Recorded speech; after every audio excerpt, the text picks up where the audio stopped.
Hello everyone. In this session, I am going to deal with financial literacy. As the name suggests itself, that what is financial literacy is all about, that the literacy in the terms of finance. And as we know that finance is very important aspect in every walk of the life, be it is for farmers, students, small entrepreneurs, housewives, or everyone.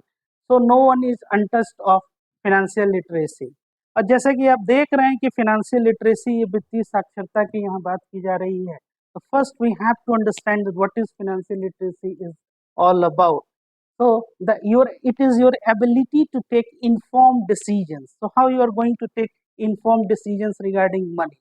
जो वित्तीय संबंध में या कोई भी जैसे पैसे का लेन देन हो, कोई भी वित्तीय प्रविष्टियां हो, ट्रांजेक्शन्स हो, उसके विषय में आप एक वेल इन्फॉर्म्ड डिसीजन लेते हैं. अब वेल इन्फॉर्म्ड डिसीजन लेने के पहले आपको कुछ चीज़ों के विषय में आपको जानकारी जो है वो होना जरूरी है. जैसे कि बजटिंग क्या है, आप कैसे बजट जो है वो बनाते हैं. बजट जैसा कि आपको मालूम भी होगा कि एक्सपेंडिचर जो भी आपके एस्टिमेट्स हैं, जो एक्सपेंडिचर हैं और जो आपके आय हैं, इनका एक समायोजन जो है इन दोनों में होना चाहिए. जैसे कि आपने मान लीजिए कि आपकी जो आय है और आपके जो व्यय है, इन दोनों में क्या आपका एक समायोजन है, या आप जो है भविष्य के लिए कोई एक वित्तीय आप अपना कोई बजट बना रहे हैं व्यक्तिगत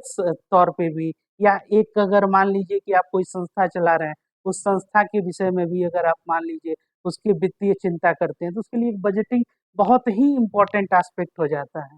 फिर इन्वेस्टिंग, इन्वेस्टिंग का तात्पर्य हो गया निवेश से. तो निवेश आप कैसे करते हैं? निवेश करते हैं जैसे कि आपको कोई पूंजी का विनिर्माण करना हो, कैपिटल फॉर्मेशन करना हो, तो इस संदर्भ में इन्वेस्टिंग के विषय में और कहाँ इन्वेस्ट करना है, ये आपको जानकारी जो है बहुत अनिवार्य है. उसके बाद से borrowing, taxation, personal financial management, ये कुछ ऐसे टर्म्स हैं जो आपको वित्त की दुनिया में, फिनांस की दुनिया में आपको ये जानना है. और ये रोजमर्रा के जीवन में, रोजमर्रा के जीवन का तात्पर्य हो गया डे टू डे लाइफ में, ये काफी जो है ये आवश्यक जो है ये चीजें हो जाती है. तो जो हम लोग का ये फिनेंशियल लिटरेसी जो हम एक प्रोग्राम के तौर पे, इसमें और भी बहुत सारे मॉड्यूल्स और आयाम जो है आगे जुड़ेंगे. इसमें हम लोग का ये जो है उद्देश्य क्या है, what is the objective behind that.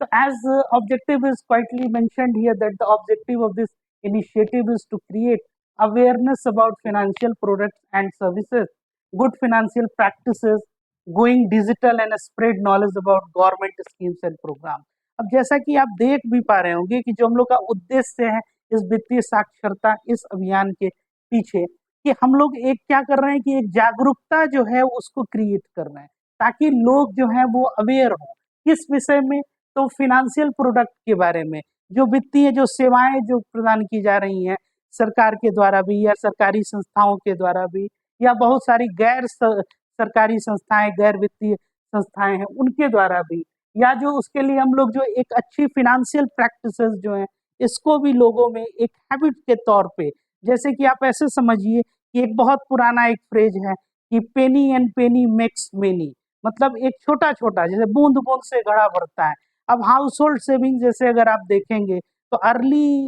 As से, जब से when India got independence in 1947, उसके बाद से जब आप देखिएगा तो जो हाउस होल्ड सेविंग्स था उसका एक कंट्रीब्यूशन जो है वो बहुत ही ज्यादा यहाँ की जो राष्ट्रीय आय थी उसमें, और वो सेविंग्स जो है, और उन्हीं सेविंग्स में तो एक सेविंग्स हैबिट वो बनी थी. और 2 या 3 जनरेशन के बाद आज यदि आप देखेंगे तो एक जो है वो क्रेडिट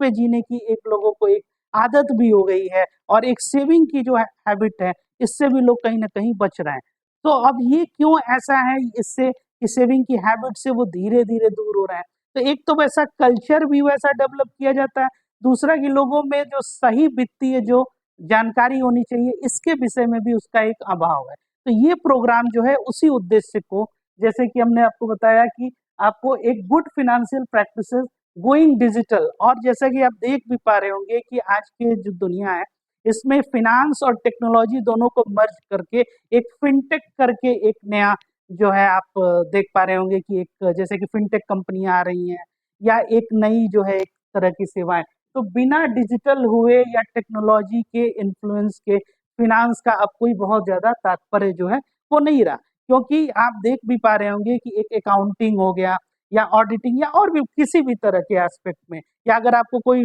निवेश से संबंधित कोई निर्णय लेना है, तो इसके लिए ये जो प्रौद्योगिकी है, टेक्नोलॉजिकल अपग्रेडेशन, ये बहुत जरूरी है। तो स्प्रेड इसके विषय में, और गवर्नमेंट की बहुत सारी स्कीम्स होती हैं और प्रोग्राम्स होते हैं जो कि जिनके लिए जो लास्ट, जैसे आप ये समझिए कि बहुत सारे डिप्राइव्ड सेक्शन के लोग हैं, या रूरल, जैसे कि अगर हम कहें कि ग्रामीण परिवेश के लोग हैं, उनको वैसी जो है इस विषय के बारे में जानकारी नहीं होती है। तो हम लोग अपने इस वित्तीय साक्षरता अभियान और इस प्रोग्राम के तरफ से हम लोग जो है उनको भी जागरूक करने का, और वो कैसे सही निर्णय ले पाए, जैसा कि मैंने अभी आपको पीछे वाले इस स्लाइड में बताया कि ability to take inform decision, एक आपको वेल इन्फॉर्म डिसीजन, निर्णय आप तभी ले पाएंगे जब आपके पास से एक अच्छी समझ होगी इन सारे फाइनेंशियल जो कंपोनेंट्स है, जैसे आपको कैसे बजटिंग करना है, कैसे निवेश करना है, या टैक्स के बारे में जानकारी, ये आपका अपना पर्सनल। तो इसी उद्देश्य के साथ हम लोग ये वित्तीय साक्षरता और फाइनेंशियल लिटरेसी जो है इसमें, चलिए नेक्स्ट स्लाइड पे हम लोग चलते हैं। अब इसमें हम लोग ने एक सेगमेंट किया है, जैसे that who are our target audience, या टारगेट ग्रुप्स क्या है, किसको हम लोग इसमें ये हम लोग सेगमेंट कर रहे हैं। तो इसमें हम लोग जो सेगमेंट कर रहे हैं, तो इसमें डिफरेंट ग्रुप, जैसे उसमें छोटे किसान जो हो गए, फार्मर्स हो गए, स्मॉल एंटरप्रेन्योर्स हो गए, मतलब ये जो ऐसे लघु और कुटीर उद्योग करने वाले जो लोग हो गए, स्टूडेंट्स हो गए, हाउस वाइफ्स हो गई, जो ऐसी महिलाएं जो गृहिणी हैं, जिनके पास, जैसा कि आपको पता भी होगा, महिलाओं के पास एक वित्तीय जो फिनेंशियल ऑटोनॉमी थी वो कई दशकों से वो नहीं रही है, शतकों से नहीं रही है। और एक सीनियर सिटीजन, जो ये ऐसा एक कोई वृद्ध व्यक्ति जिसने अपनी सेवाएं प्रदान की है इस पूरे, जैसे कि मान लीजिए कि एक राष्ट्र के भी एक फॉर्मेशन, उसके निर्माण में उसने काफी एक अपना एक बहुत सा एक अपना समझिए कि जीवन उसने दे दिया, वैसे व्यक्ति के लिए भी क्या हम लोग, क्या कोई निवेश के लिए उनको प्रशिक्षित करेंगे हम लोग इन जो है वित्तीय साक्षरता ये जो अभियान के तहत या स्कीम के तहत। तो चलिए स्टार्ट करते हैं इसी कॉन्टेक्स्ट में, जो है पहला, जैसे house wife corner stone of the economy. अब इसमें तो कुछ समझने और कहने वाली बात ही नहीं है कि जो गृहिणी है, और आपको ये जान के एक बहुत ही मतलब एक आश्चर्य होगा कि गृहिणी जो भी है, या जो घरेलू या फिर जो कार्य में जो जितनी जो महिलाएं होती हैं, इनके इस सेवा को जो हम सकल घरेलू उत्पाद में, इसको हम लोग कैलकुलेट, इसकी गणना भी नहीं करते हैं। अब ये समझिए कि जैसे कि हम अगर सकल घरेलू उत्पाद जीडीपी एक करके एक टर्म होता है जिसको हम लोग डिफाइन भी करते हैं, all the final goods and services which are produced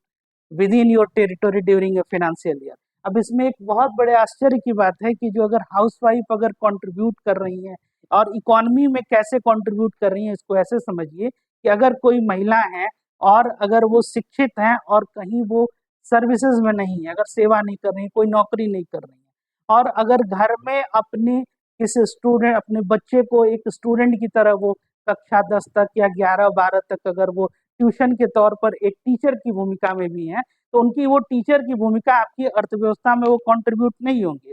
और ये देखिए, तो ये कॉर्नर स्टोन आपकी इकोनॉमी में रही है ये हाउसवाइफ, इनके लिए क्या क्या सेविंग स्कीम्स हो सकती हैं, या कैसे ये अपने जो है मान लीजिए वित्त को उसको कैसे वो सेव कर सकती हैं। तो उसमें जैसे हो गया popular post office savings scheme, जिसमें हो गया आपको देखें कि पोस्ट ऑफिस सेविंग्स अकाउंट्स हो गया, जिसमें कि इसमें most straight forward and accessible savings option है। इसमें ये क्या है कि पोस्ट ऑफिस में बहुत सारी जो है ये एक सेविंग्स या बचत की जो है, जिसमें उनको एक मिनिमम डिपॉजिट और बेनिफिट क्या होगा, तो उसमें एक ठीक ठाक उनको एक ब्याज दर पे, और काफी एक सेफेस्ट वे होता है उनको ये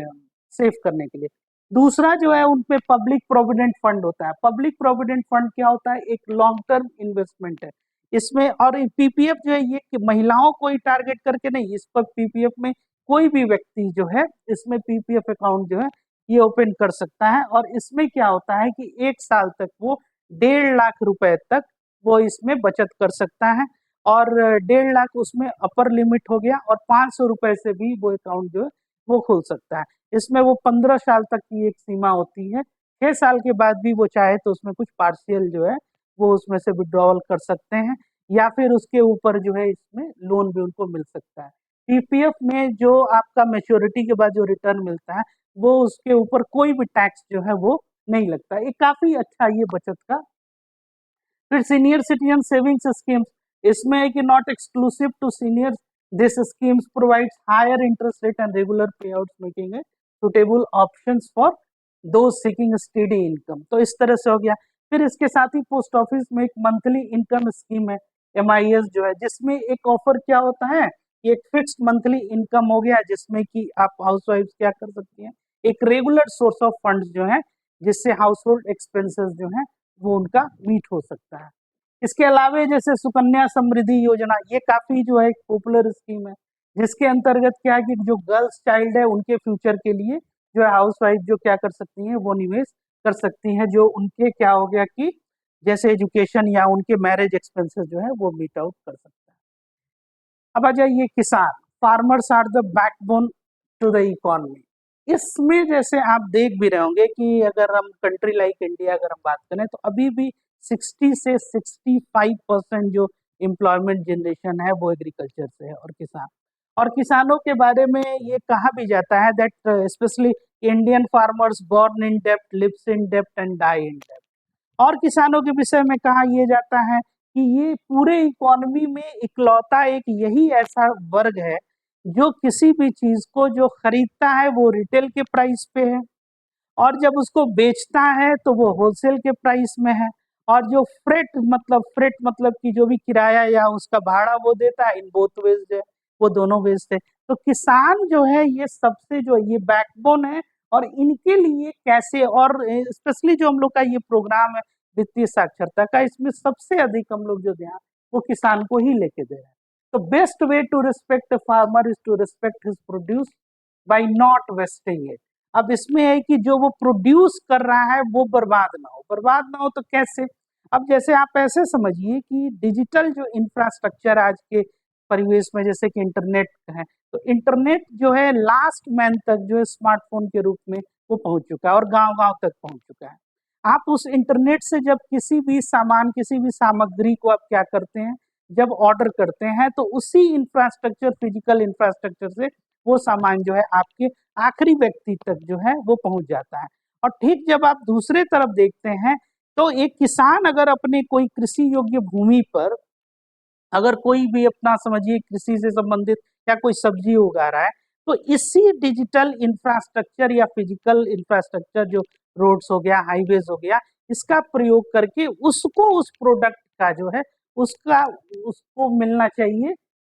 उसका कॉस्ट एटलीस्ट जो है वो निकल जाए, ये भी नहीं हो पा रहा है। जबकि आप देखिएगा कि उसका वो सामान जो है वो वेस्ट कर जा रहा है। इसीलिए इसमें हमने ये जो कहने की बात की कि the best way to respect a farmer is to respect his produce by not wasting.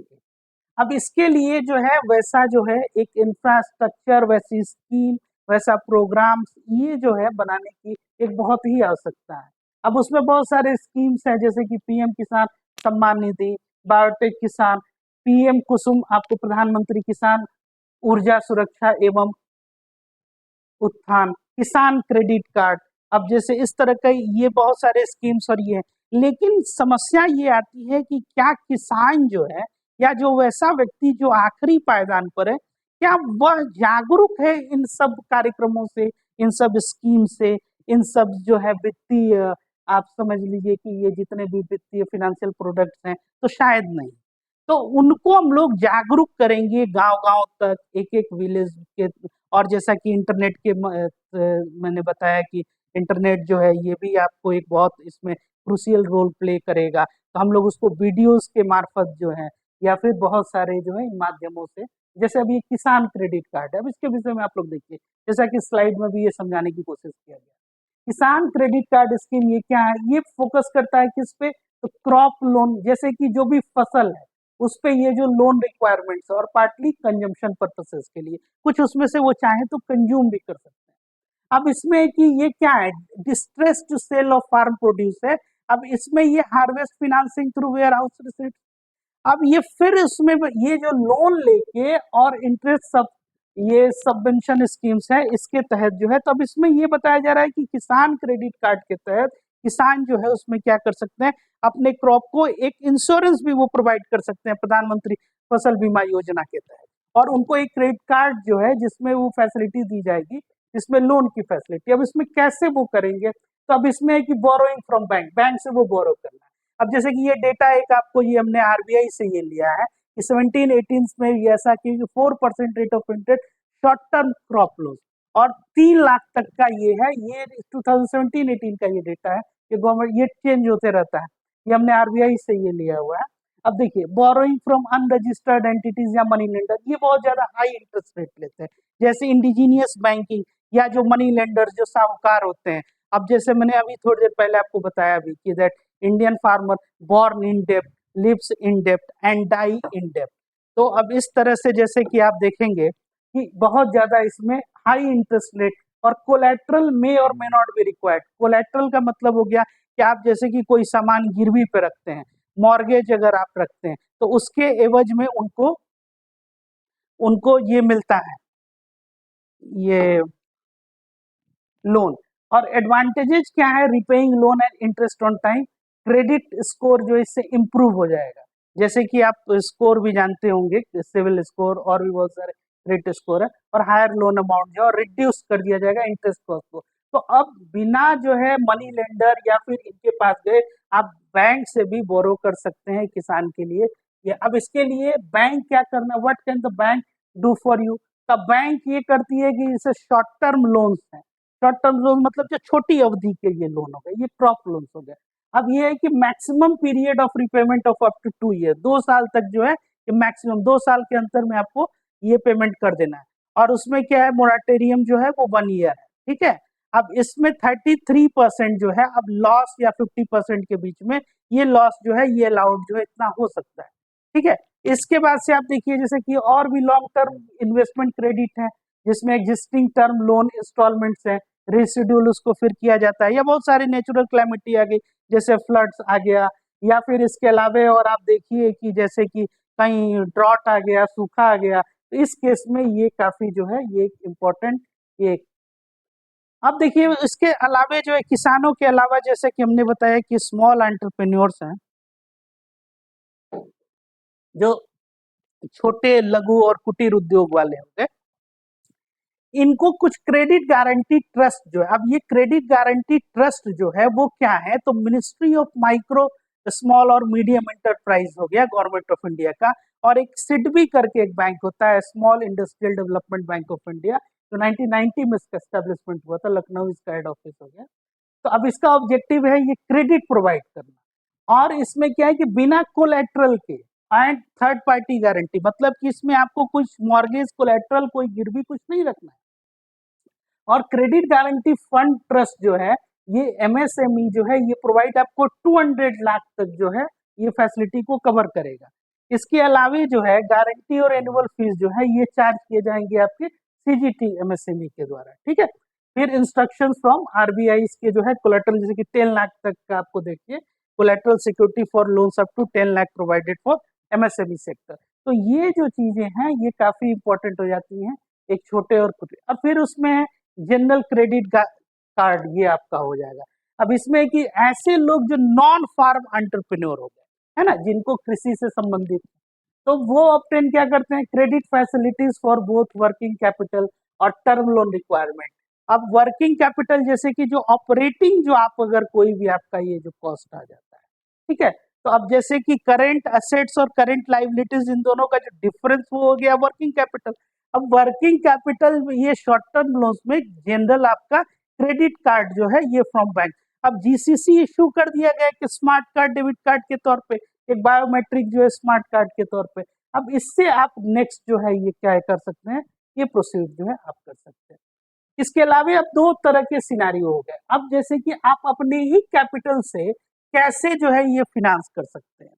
ठीक है। अब इसमें आपको समझना होगा कुछ टर्म्स है, जैसे कि जो हम प्रॉफिट कहते हैं दरअसल वो क्या होता है, तो जैसे जो भी हम सेलिंग प्राइस है, जो किसी भी चीज को हम क्या कर रहे हैं बेच रहे हैं, और परचेजिंग प्राइस होता है, इन दोनों का डिफरेंस जो है इसको हम लोग जो अब तक समझते हैं कि ये प्रॉफिट है। अब यहाँ ये बताया जा रहा है कि सेलिंग प्राइस मान लीजिए कि 2500 है, ठीक है, और कॉस्ट ऑफ गुड्स जो है वो 2000 है। इसके अलावा कुछ ऑपरेटिंग एक्सपेंसेस भी होते हैं, जैसे कि रेंट हो गया, जैसे कि ट्रांसपोर्टेशन में आपका मान लीजिए कि कुछ उसमें और भी आप पे कर रहे हैं, जैसे 50 रुपीज वेजेस पेड है और 100 रुपी रेंट है। इन दोनों का सम जो हो गया ये ऑपरेटिंग एक्सपेंसेस हो गया। तो सेलिंग प्राइस में से क्या डिडक्ट कर लिया गया, गुड्स सोल्ड, और उसके बाद से ऑपरेटिंग जो है एक्सपेंसेस। तो 350 जो है इस तरह से ये। तो अब अपने हिसाब से मतलब फिनांसिंग ओन कैपिटल, तब इसमें आप ये समझिए कि आपकी जो प्रॉफिट हुई वो 500 की नहीं हुई, आपकी प्रॉफिट जो है महज जो है 350 रुपए की ही हुई है। नेक्स्ट इसके बाद से एक हाइपोथिकेशन एक टर्म होता है, तो दो टर्म होते हैं, प्लेज और हाइपोथिकेशन। अब इसमें ये क्या कह रहा है कि no money how will I buy suppliers for tomorrow, मतलब इसमें एक ऐसी भी एक योजना है जैसे स्मॉल एंटरप्रेन्योर अगर उसके पास पैसा नहीं है तब वो कैसे जो है इसमें, तो वो अपने गुड्स को वेजिटेबल्स को वो क्या करेगा वो सेलर को, तब उसमें हाइपोथिकेट उसको कहते हैं, उस स्टॉक शेयर्स को सिक्योरिटी को, फिर उसको उसके अगेंस्ट में ये कैश मिलेगा and then is going to pay his amount for.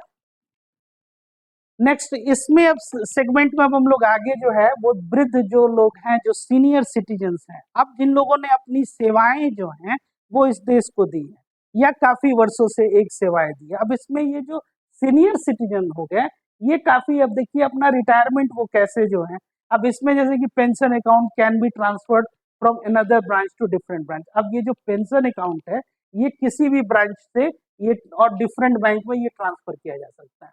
अब इसमें एक अलग से पेंशन अकाउंट जो है आपको ये नहीं खोलने की जरूरत है। Existing account can B use for receiving pension, हाँ बिल्कुल ये किया जा सकता है। इसके अलावा एक जीवन प्रमाण करके है जिसमें डिजिटल लाइफ सर्टिफिकेट जो है वो आधार और उसमें मोबाइल का इन दोनों का ये लिंक करके और फिर जीवन प्रमाण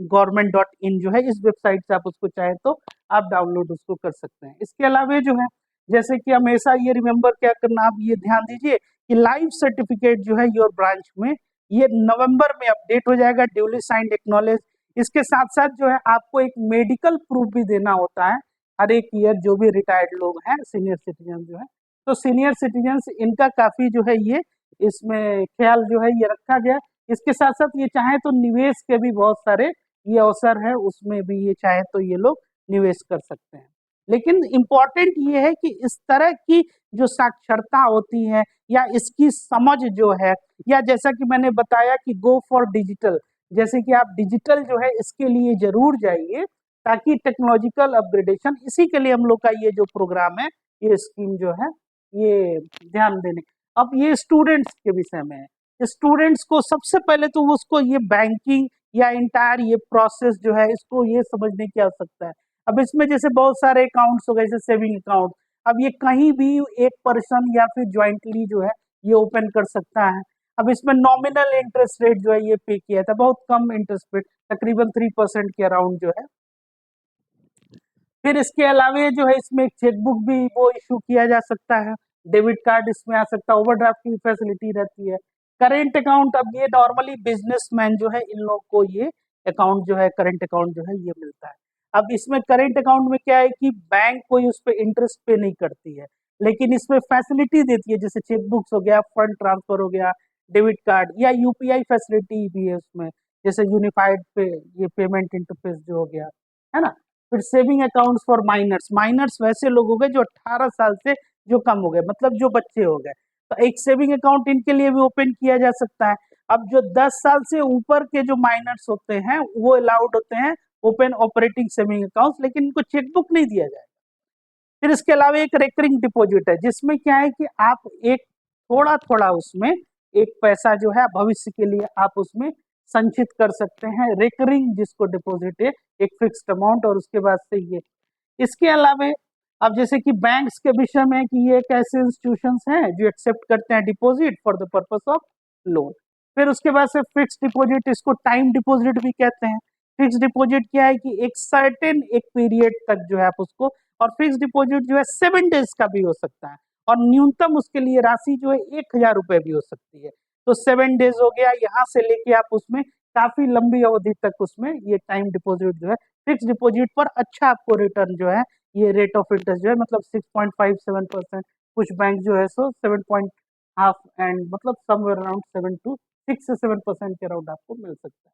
ये पर्सनल लोन हो गया, ये एक ऐसे लोन है जो आपके पर्सनल पर्पसेस के लिए या एक्सपेंसली स्पेशली जैसे किसी इमरजेंसी के लिए आपको अचानक से जरूरत हो गई किसी मेडिकल एक्सपेंसेस या आप अपना अपना ओन एक्सपेंसेस या मैरिज एक्सपेंसेस, इसके लिए इसमें इस पे इंटरेस्ट रेट नॉर्मली हायर होता है, जैसे 12 से 14% तक, समवेयर अराउंड 18 to 20% जो है ये भी जाता है।